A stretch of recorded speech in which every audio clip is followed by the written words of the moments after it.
ආයිබෝවන් මේ කෙටි පැහැදිලි කිරීමට සාදරයෙන් පිළිගන්නවා. අද අපි කතා කරන්න යන්නේ ඉංග්‍රීසි භාෂාවේ ව්‍යාකරණ රටාවන් සහ අපේ හැඟීම් ප්‍රකාශ කරන විදිහ ගැනයි. විශේෂයෙන්ම අපි නිතරම පාවිච්චි කරන ඒත් ගොඩක් අයට වරදින තැන් කීපයක් ගැන අද අපි කතා කරනවා. Nobody understands me. ඒ කියන්නේ කවුරුවත් මාව තේරුම් ගන්නේ නැහැ. අපිට ජීවිතේ කොයි තරම්නම් මේ වගේ දේවල් හිතනවද නේද? ඇතරම මේක පිටුපස්සේ තියෙන්නේ හරිම බරපතල ගැඹුරු හැඟීමක්. මූලාශ්‍රයේ සඳහන් වෙන විදිහටම මේක ඕනෑම කෙනෙකුගේ හිතට තදින්ම දැනෙන ඊටමත් ප්‍රබල ප්‍රකාශනයක්. මේ nobody ඒ කියන්නේ කවුරුවත් නැහැ කියන එක පාවිච්චි කරලා අදහස් ප්‍රකාශ කරන විදිහ ගැන අපි දැන් බලමු. මූලාශ්‍රයේ මේ වගේ හැඟීම්බර වාක්‍ය කීපයක්ම දීලා තියෙනවා. අපි මේ වාක්‍ය ටික එකින් එක විමර්ශනය කරලා බලමු. මේ වාක්‍ය දිහා බැලුවම පේනව නේද මේව කොච්චර සරලද කියලා. අපි උදාහරණ කීපයක් බලමු. Nobody is here. කවුරුවත් මෙහෙ නැහැ. Nobody cares. කවුරුවත් ගණන් ගන්නෙ නැහැ. Nobody called me today. අද කවුරුවත් මට කතා කළේ නැහැ. ඉංග්‍රීසි සහ සිංහල භාෂා දෙකෙන්ම මේවායේ තේරුම හරිම පැහැදිලි. හැබැයි මෙතන පොඩි රහසක් තියෙනවා. මේ වාක්‍ය හරියටම තේරුම් අරගෙන නිවැරදිව පාවිච්චි කරන්න නම් අපි මේවායේ තියෙන action words, ඒ කියන්නේ ක්‍රියාපද හරියටම වෙන් කරලා අඳුර ගන්න ඕනේ. ඒක තමයි මේ භාෂාවේ ප්‍රධානම යතුර. අර වාක්‍ය වලින් අපි වෙන් කරගත්ත ක්‍රියාපද ටික තමයි මේ. is, cares, knows, understands, called, wants සහ replace. මේ වචන ටික තමයි අර හැඟීම්බර වාක්‍යවලට ඇත්තටම ජීවය දෙන්නේ. ඉතින් ව්‍යාකරණ ඉගෙන ගනිද්දී මේ ක්‍රියාපද ගැන වෙනම අවධානය යොමු කරන එක අපි හැමෝටම ගොඩක් වැදගත්. ඉතින් දැන් මතුවෙන ලොකුම ප්‍රශ්නය මේකයි. කොහොමද අපි මේ ක්‍රියාපද අතීත කාලයට, ඒ කියන්නේ past tense එකට හරවන්නේ? මේ කුතුහලය දෙනවන ප්‍රශ්නෙත් එක්කම අපි කෙලින්ම අපේ ප්‍රධාන ව්‍යාකරණ පාඩමට පිවිසෙනවා.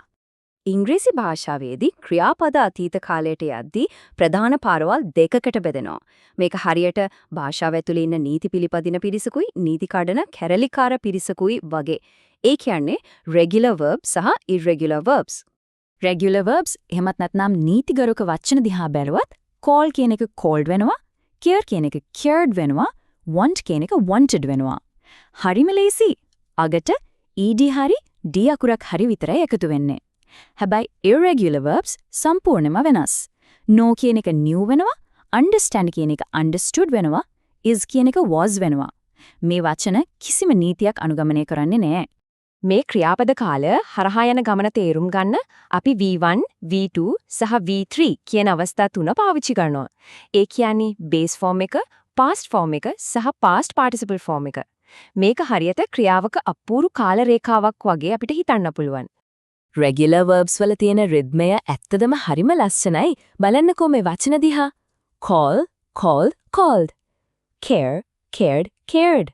want, wanted, wanted. V2 සහ V3 අවස්ථා දෙකේදීම අගට ed එකතු වෙලා තියෙන විදිහ එකම වගේ නේද? ඉතින් මේ රටාව මතක තියාගන්න අපිට කිසිම අමාරුවක් නෑ. හැබැයි irregular verbs දිහා බැලුවම මේ රිද්මය සම්පූර්ණයෙන්ම බිඳිලා යනවා කියලා පේනවා ඇති. no, knew, known, understand, understood, understood, is, was, been. මේ වචනවල V2 සහ V3 අවස්ථාව සාමාන්‍ය නීති වලින් සම්පූර්ණයෙන්ම පිටපණිනවා. ඒ නිසා මේ වගේ වචන මතක තියාගන්න අපි විශේෂ අවධානයක් දෙන්නම ඕන. මෙතන තියෙන වැදගත්ම දේ තමයි මේ past participle කියන්නේ මොකක්ද කියලා හරියටම දැනගන්න එක. සිංහලෙන් අපි මේකට කියන්නේ ක්‍රියාවේ තුන්වෙනි ස්වරූපය කියලා. සම්පූර්ණ වෙච්ච ක්‍රියාවක් ගැන කතා කරද්දී perfect tenses වලදී තමයි මේ ස්වරූපය පාවිච්චි දෙන්නේ. මේක ඉංග්‍රීසි භාෂාව නිවැරදිව පාවිච්චි කරන්න අත්‍යවශ්‍යම දෙයක්. මේ V1 V2 කියන ස්වරූපයන් හරියටම තේරුම් ගත්තාම අපිට ලැබෙන වාසිය මොකක්ද දන්නවද? අර අපි මුලින් කතා කරපු nobody cares වගේ හැඟීම්බර වාක්‍ය ඕනෑම කාලයකට ආදාළම නිවැරදිව ප්‍රකාශ කරන්න අපිට පුරුවන් වෙනවා. අතීතය වුණත් වර්තමානයේ වුණත් බයක් නැතුව ඒ අදහස කියන්න මේ දැනුම ගොඩක් වැදගත්. හරි, මේ කෙටි පැහැදිලි කිරීම අවසන් කරන්න කලින් අපි පොඩි අභියෝගයකට යමු. අර මූලාශ්‍රයේ තිබුණු අවසාන වාක්‍ය මතකද? Nobody can replace you. එහෙනම් ඒ වාක්‍යයේ තියෙන replace කියන ක්‍රියාපදයේ V3 ස්වරූපය. එහෙමත් නැත්නම් past participle එක මොකක්ද කියලා පොඩ්ඩක් කල්පනා කරලා බලමු. අද අපි කතා කරපු මේ දේවල් එක්ක භාෂාව ගැන තවත් හොයලා බලන්න ලොකු උනන්දුවක් ඇති වුණා කියලා හිතනවා.